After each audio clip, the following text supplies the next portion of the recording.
Buenas, bienvenidos a la sección con la que más voy a robar en el canal, de peor a mejor. Intento ponerle orden a las películas de algún actor o director para descubrir cuál es la peor y cuál es la mejor. Bueno, el nombre lo dice, bastante obvio. Hoy le toca a David Fincher, y a diferencia de lo que fue el video de Scorsese, voy a intentar hacerlo un poco más estadístico para que no llore nadie. Hice algo un poquito raro, junté los puntajes que le dieron los críticos y los espectadores de varias páginas a cada película y promedié el puntaje. Entonces quedó una puntuación total de críticos y otra de espectadores. A la película mejor puntuada le sumé 3 puntos, a la segunda mejor puntuada 2 y a la tercera mejor puntuada 1. Por otro lado, a la peor puntuada le resté 3 puntos, a la segunda peor puntuada 2 y a la tercera peor puntuada 1. Pongo un ejemplo porque si no se entiende un choto. Esta película es la mejor puntuada para los espectadores, o sea 3 puntos. Pero a su vez es la tercera peor puntuada por los críticos, entonces le resté 1 punto, queda con 2 puntos totales. Así busco hacer esto con un poco más de lógica, pero al fin y al cabo hay muchas películas empatadas en números y ahí entra un poco mi juicio para formar la lista definitiva. Creo que no se entendió un choto, así que empecemos y seguro lo entienden en la práctica. Puesto 12, Alien 3. Esta es la primera película de Fincher, normal que no sea la gran cosa, pero mi mayor pregunta es, ¿por qué le dejan a un tipo que nunca dirigió un largometraje la responsabilidad de seguir una saga así? Alien había sido dirigida por Ridley Scott, un peliculón, la clásica del 79, su secuela por James Cameron, un tipo que ya había hecho Terminator, y la tercera parte, que ya parecería una mala idea porque las sagas suelen ir a peor con cada película, se la dejan a un tipo sin experiencia, rarísimo. La película se centra en la protagonista de las precuelas, Sigourney Weaver, que termina en una cárcel espacial donde conoce a los reclusos y terminan siendo invadidos por un alien,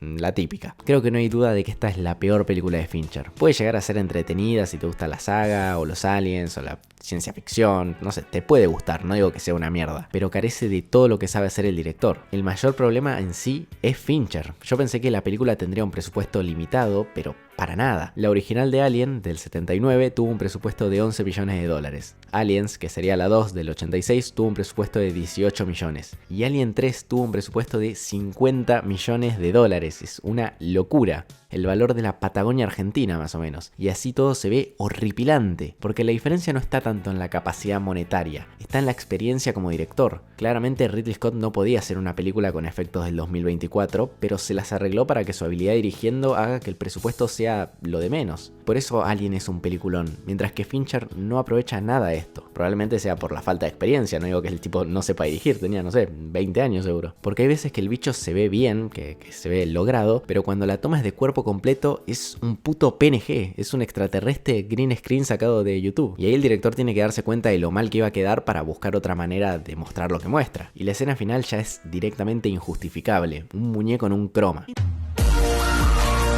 Perdón el spoiler, ¿no? Pero bueno, no creo que nadie quiera verla. Igual como digo, la obra no es aborrecible. Te llega a entretener, aunque el guión carece de todo, los personajes son planos y no se destaca por nada. Es una película de aliens. No creo que el público apuntado sea tan exigente, pero yo sí, soy un rompepelotas. Es la peor valorada por los críticos y la peor valorada por la audiencia. La hicieron porón. Puesto 11, Panic Room. Una pequeña decaída para David que venía de hacer peliculones en la segunda mitad de los 90 y de repente se metió en un terreno peligroso, un espacio cerrado, algo con lo que no había probado suerte y no sé si fue tan buena idea. Una madre se muda con su hija a una lujosa mansión en Nueva York. Una noche 3 muchachos le proponen la iniciativa comunista a la familia, que sería robarles todo, pero ellas se meten en la habitación antipánico e intentan desde ahí resolver la situación, solo que es bastante complicado escapar o llamar a la policía. La definición perfecta es claustrofóbica. A diferencia de Alien, esta vez sí se destaca su dirección porque es lo mejor de la película, esa sensación de encierro y desesperación. Ni el guión ni la fotografía es muy memorable, pero sí que es entretenida,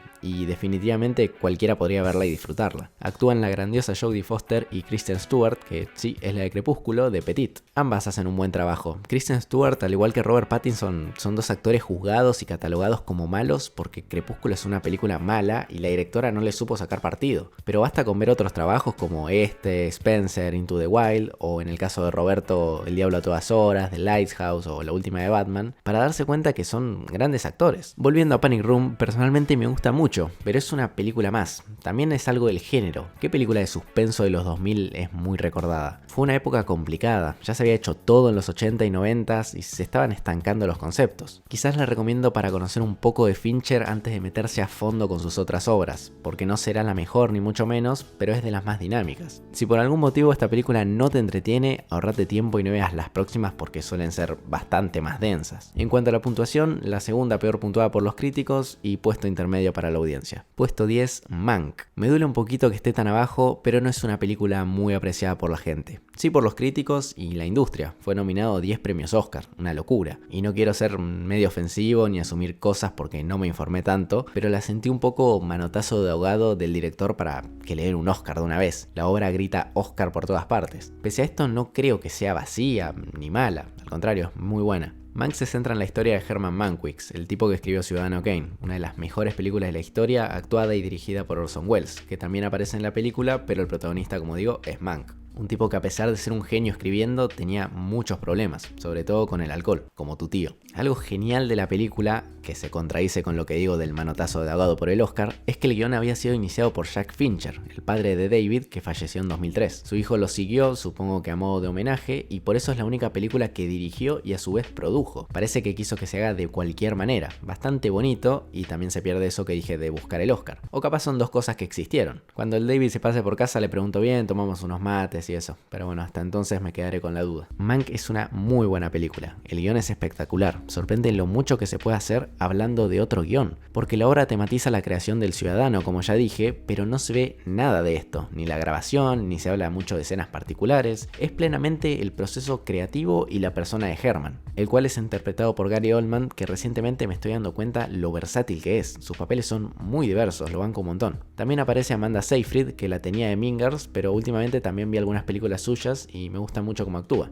Si puse a Mank tan abajo es simplemente porque a la gente no le gustó nada. La segunda peor valorada después de Alien, mientras que a los críticos sí les gustó, pero no más que otras del director. Puesto 9, The Killer. La última película de Fincher estrenada para Netflix el año pasado. Mi sensación durante toda la película fue está buena, pero jamás subió de ahí. Es hermosa, la dirección lo mejor. Claramente David aprendió muchísimo y debe ser su película más pulida. La fotografía personalmente no me agrada del todo porque no me gusta tanto el uso del color verde del director, pero es totalmente personal eso. Hablando técnicamente del color y el arte, es magnífico. Es una película linda. Solo que no pasa de ahí. Un periodista escribió, tiene una factura y un ritmo impecables, pero estoy deseando todo el rato que me apasione y eso no ocurre. Es eso, no llega a conectar con uno, aunque quizás es también lo que busca el director.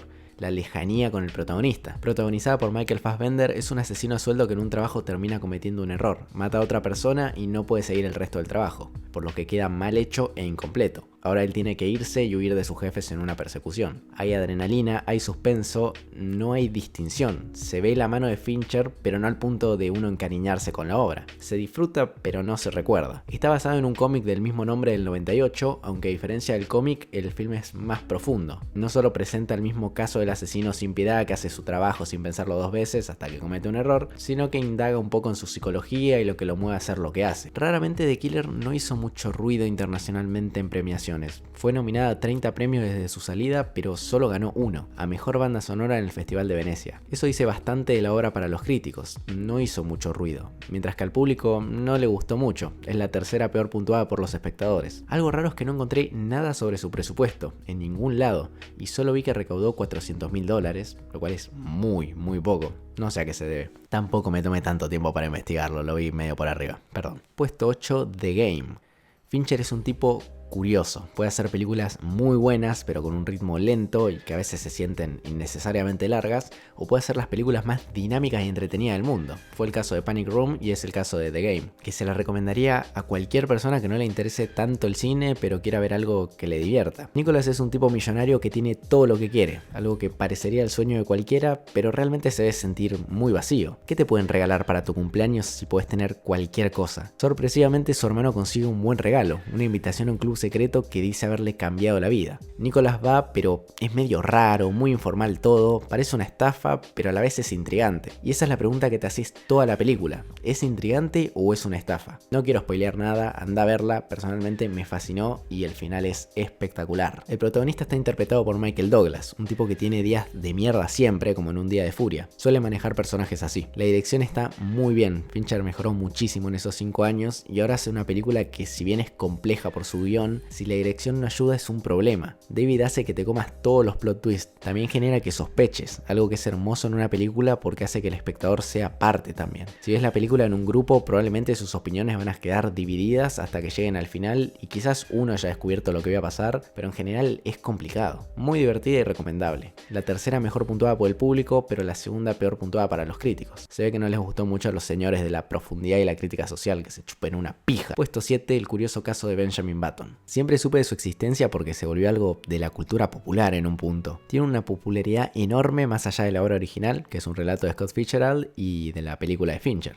La gente suele saber quién es Benjamin Button. Por las dudas, te cuento igualmente. Benjamin Button es un tipo que nació viejo. Sí, de bebé estaba todo arrugado, tenía artrosis, cataratas, estaba hecho concha. Nadie cree que vaya a vivir mucho, pero lentamente empieza a caminar, a moverse, a tocar el piano, y cuando te querés dar cuenta pasa de ser un enano monstruoso, sin ofender al colectivo de enanos monstruosos, a ser un señor de 60 pirulos que trabaja en un barco. Porque sí, el tipo no solo nace viejo, también rejuvenece. La película narra toda su vida, que es muy interesante debido al trato que le dan al amor, uno de los aspectos fundamentales de la vida de Benjamin, que es un tipo imposible de amar en cierto punto. Porque aunque se enamore, ¿cómo puede formar una familia si en un punto se va a volver un pibe de 15 años con acné y representante de la Serenísima? Como diría Lana del Rey, ¿me seguirías amando cuando no seas joven y hermosa? La pregunta es buena per se, pero a Benjamin le pasa algo complicado. No depende solo del exterior como una persona vieja. No es que solo se arruga, se vuelve un nene, lo cual es horrible, porque va más allá de las ganas de alguien de amarlo. Él mismo sabe que no puede mantener una relación así y mucho menos tener un hijo. La película te genera estas preguntas y muchísimas más, es principalmente de reflexión, pero a su vez es muy bonita, tierna, triste, te genera de todo, acompañado por un arte espectacular. No saben lo que tardé en darme cuenta de que esta cosa es Brad Pitt, boludo, está muy bien el diseño de producción. Y hablando del Brad Pitt, es uno de los mejores papeles que vi suyos. Realmente con Fincher saca su mejor versión, aunque también me encanta Bastardo sin Gloria, qué puto peliculón. Con Fincher labura excelente, ya lo vamos a seguir viendo en el video. Como les conté, la historia está basada en un relato escrito que fue publicado en un libro de antologías. Parece que Ray Stark, un productor yankee, compró los derechos porque le pertenecieron hasta su muerte en 2004. Se ve que por cosas legales terminó siendo de uso libre y Fincher dijo idea gratis. Como ahora que le hicieron a Winnie the Pooh una película súper turbia y oscura porque parece que los derechos ya caducaron por tener más de 100 años. No estoy muy enterado, pero algo así. Nada que ver esto, pero qué fea la portada, ¿no? Es un concepto genial que se podrían hacer mil cosas como las portadas de los libros. Y dijeron, nah, agarramos a Brad Pitt, a Kate Blanchett en un fondo negro, le sacamos una foto y estamos. ¡Qué vagos de mierda! Realmente me encanta esta película y quizás la pondría un puesto más arriba si no fuera por la lista que hice previamente, ya que fue la tercera peor puntuada por la crítica. Puesto 6, La chica del dragón tatuado. El nombre parece una banda de rock indie, ¿no? Como él mató a una chica del dragón tatuado motorizado, algo así. El guión es completo como un pancho en Chile. Qué buen chiste este, lo acabo de inventar, ¿eh? Tiene de todo. La historia se centra en este hombre, un periodista que se mandó una cagada por acusar a alguien sin pruebas y ahora enfrenta un juicio como si fuera una pelea entre youtubers más o menos. Cuestión que mientras pasa esto recibe un encargo desde una isla en el norte de Suecia. Un señor, que es algo así como el líder de una familia del lugar, quiere descubrir quién fue el asesino de su sobrina que desapareció hace 40 años. Está seguro de que fue asesinada y también que el asesino puede seguir en la isla. Por eso llama a Daniel Craig para que investigue, mientras que en paralelo está Rooney Mara, una punk lesbiana luchadora cyberpunk que se encarga de hackear y descubrir información a pedido. Cuestión que terminan trabajando juntos y también un poco se enamoran. Pasa de todo en la película. Si hay algo que quiero destacar es a los personajes, no a los actores, que también me gustan mucho. Daniel Craig hace de Daniel Craig y Rooney Mara la rompe, tiene un papel complicadísimo y lo hace genial. Pero lo mejor son los personajes en sí. La relación entre ellos se crea de una manera muy buena, porque son presentados al espectador por separado, no tienen aparente correlación, hasta que por una serie de necesidades se cruzan. Todo con la excusa de trabajar juntos, pero lentamente escala hasta un plano más sentimental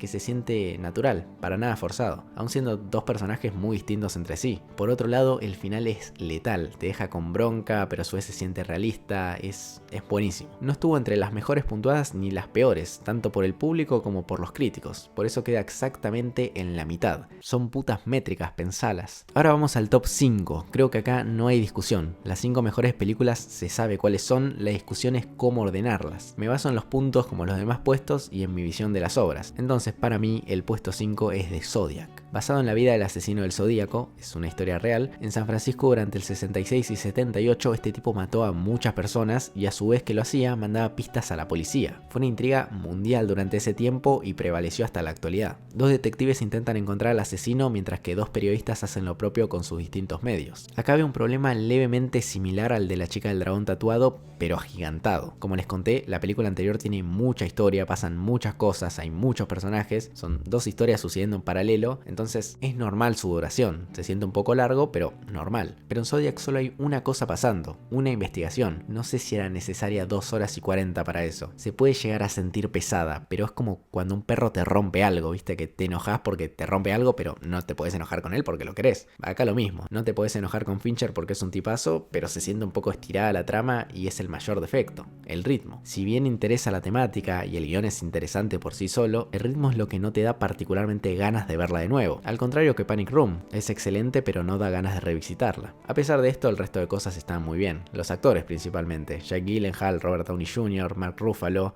son todos de Marvel ahora que lo veo. Están muy bien en general. Quizás uno queda con ganas de una resolución al final porque es un poco abrupto, uno espera algo más hollywoodense y resolutivo, pero sí fue la historia real, lo cual te motiva a investigar más sobre esto y meterte de lleno. Está bueno eso. A la crítica le gustó bastante, la segunda mejor puntuada, pero el público más o menos, quedó en la mitad como la anterior. Puesto 4, Gone Girl. Si se sentía que la chica del dragón tatuado era un poco más larga de lo que debería, o Zodiac era un poco pesada, Gone Girl llega para decir que la película puede durar 40 horas si quiere, pero si cada situación tiene un significado, no se puede sentir pesada de ninguna manera. Una de las películas más entretenidas del director y la que más profundiza un tema, las relaciones tóxicas. De hecho, hice un video sobre esto, en ese video cuento de qué trata Gone Girl, pero lo repito para no ser un hijo de puta que salta sinopsis. Una mujer desaparece y el primer sospechoso es su marido, que a priori parece no haber hecho nada, pero empieza a actuar sospechoso para el espectador y descubrimos que tenía un amante, lo cual nos hace sospechar mucho más. Esto es lo mejor de la película, el juego entre la víctima, el posible victimario y el espectador. Un triángulo en el que el espectador es el núcleo que recibe información de ambos lugares e intenta descifrar qué fue lo que realmente pasó.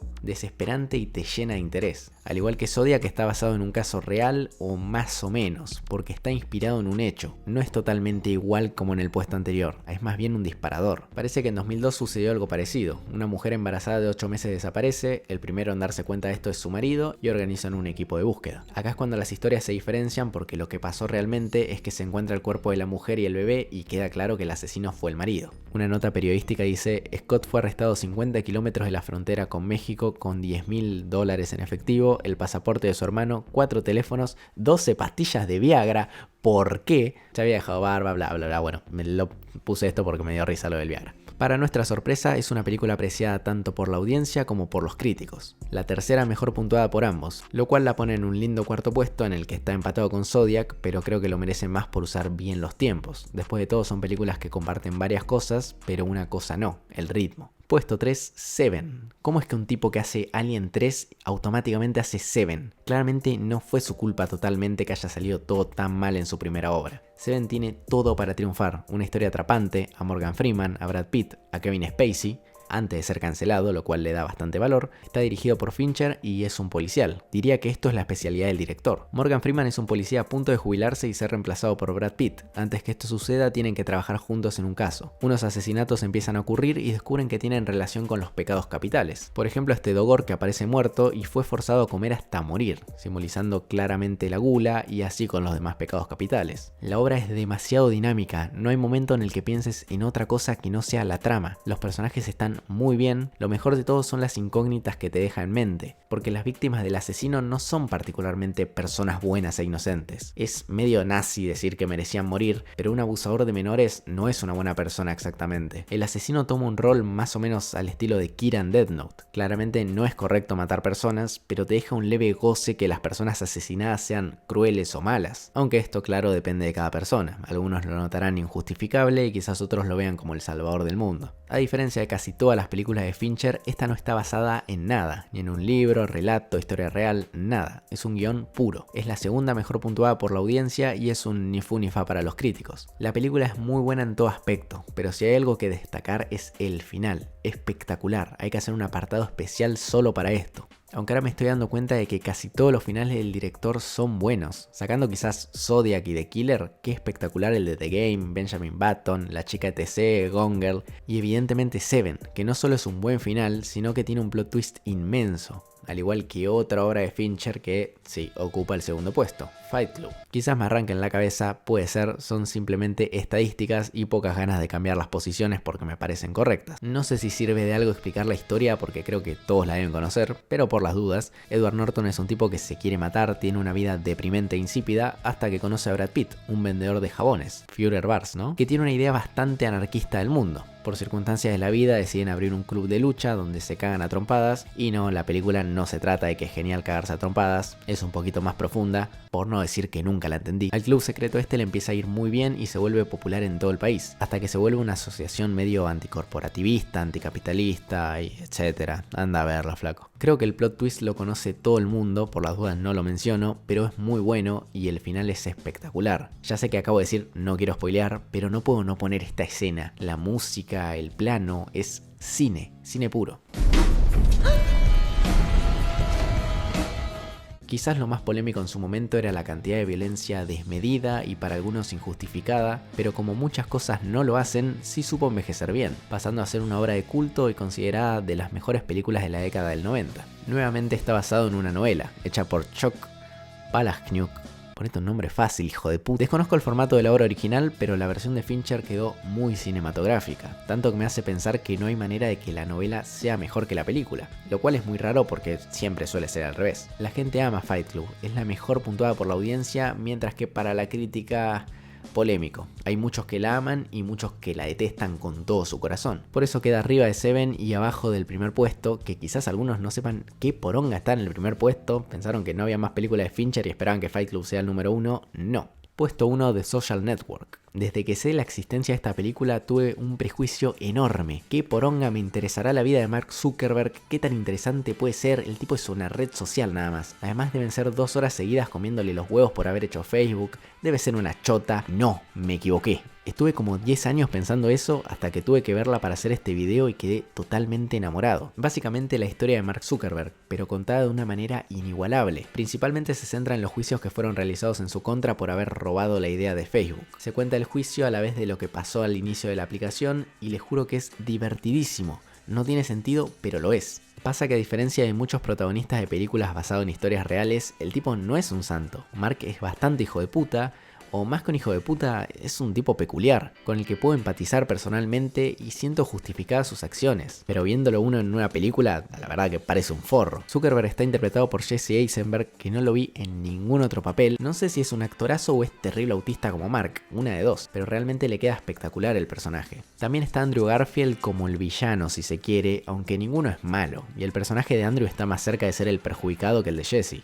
Uno termina entendiendo ambas posturas, es algo que Fincher logra muy bien porque no te pones del lado del protagonista porque es su historia. Intentás ver las cosas como un hecho que es lo que son. Esto pasó evidentemente. Capaz que estoy flasheando muchísimo con esto, pero tiene una narración similar a la del Ciudadano Kane, que parece que a David le gusta mucho. Quizás se inspiró en esto para armar la narración o fue el guionista, no sé, pero funciona excelentemente la manera de narrar. Esto es algo que me parece muy raro en el director. ¿Cómo puede agarrar la historia de un asesino serial, una investigación policial enorme y hacerla densa, mientras que agarra un virgo que hizo una red social y es la película más dinámica de su filmografía? Hace magia, no sé, me declaro culpable de haber sido un poco comprado con el final. Como digo, Fincher hace muy buenos finales, pero este me llegó muchísimo, especialmente por la canción. Empieza a sonar un piano con sonidos medio de la India, me suena conocido, empieza la voz la conozco, es algo que ya escuché y lo escuché muchas veces. Es la típica sensación de tener algo en la punta de la lengua y les juro que no lo saqué hasta el estribillo, justo cuando termina la película y empiezan los créditos. Apenas unos fotogramas después del plano de Mark Zuckerberg mirando su red social en búsqueda del único contacto humano valioso que tuvo, con un texto al lado que aclara: Mark Zuckerberg es el billonario más joven del mundo,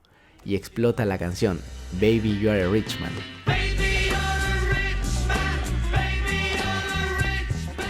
cine, hijos de mil puta, cine. Como gordo Beatlemaníaco, también aporto un dato de color. No sé qué tanto le gustan los Beatles a Fincher, pero aparece esta canción acá y en el curioso caso de Benjamin Button aparece una presentación en vivo de la banda tocando Twist and Shout. Aunque quizás esto sea principalmente para marcar la fecha en la que se desarrolla esta escena, porque los Beatles son algo muy de los 60. Un dato de color nada muy relevante. No sé si La Red Social es la mejor película de Fincher. Me pasa lo que supongo que a todos. Siento que cualquiera de los primeros 4 puestos, y para muchos 5 incluyendo a Zodiac, pueden ser el primer puesto. Realmente desarrollé esa mini lista de puntos para poder guiarme un poquito mejor, porque no tenía justificación alguna para que una película esté encima de la otra. En el caso de The Social Network terminó quedando en el primer puesto por ser la mejor puntuada por los críticos y la tercera mejor puntuada por los espectadores, quedando con 4 puntos, uno más que The Fight Club, que fue la mejor puntuada por los espectadores, pero no estaba en el top 3 de las mejor puntuada por los críticos. Ojalá que este sistema se haya entendido, porque si no va a parecer que estoy tirando números random durante 20 minutos. Espero que les haya gustado, pueden dejarme en los comentarios con qué otro director o actor seguir para saber qué quieren ver. También pueden dejarme su lista si tienen una, insultarme, denigrarme, lo que se suele hacer en los comentarios.